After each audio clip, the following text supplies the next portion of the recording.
Hey guys, how you doing? It is Saturday. Mika went out with her friends to ride horses. I stayed home to make the video. Oh, and I just saw a video by Reina, ComicalReina, and her video was on accents, and she asked the question, is it bad to have an accent? Since I studied linguistics, it's a topic that I enjoyed and I wanted to throw in my 2 cents, you know, so I'm gonna do that right now. The first question I would want to ask is there anybody who doesn't have an accent?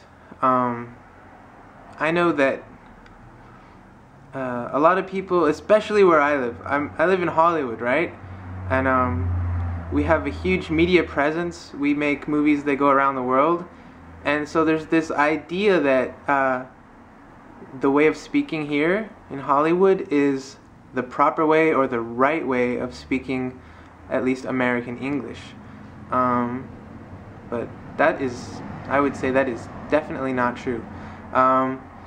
There's 2 ideas in linguistic theory. One of them is, or 2 schools of thought, I would say.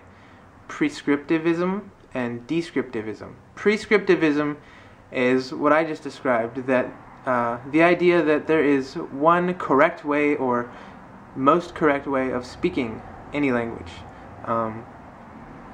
But descriptivism, on the other hand, is the idea that it focuses more on the idea that language changes over time, which is clearly the case.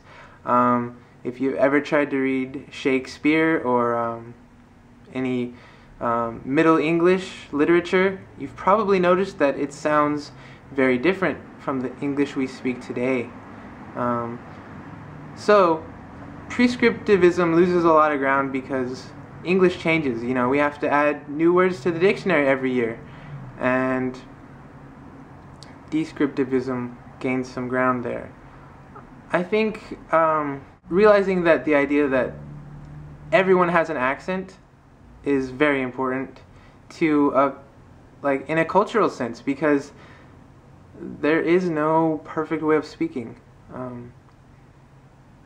If you go from one town to the next in any country of the world, language will change a little, you know, whether it be English to a different form of English, or, you know, if you're in Spain or if you're in Italy moving towards Spain, your Italian is slowly going to change from very Italian to somewhat Spanish to very Spanish, and then only Spanish.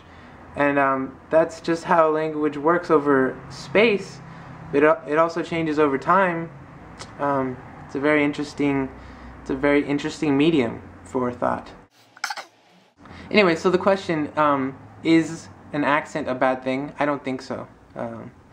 As long as you can be understood and you can understand others and have a conversation, I think that the language that you're using, whatever it is, second language, third language, I think you have a sufficient command over it to live well, you know, as long as it's not holding you back.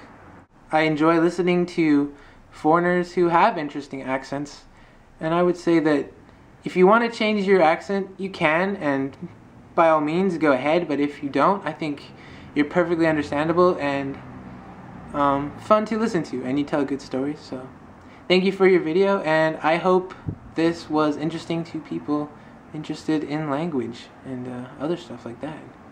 Maybe I can make more of these. Nah, I don't think so. See you guys later. Let's start over. Okay.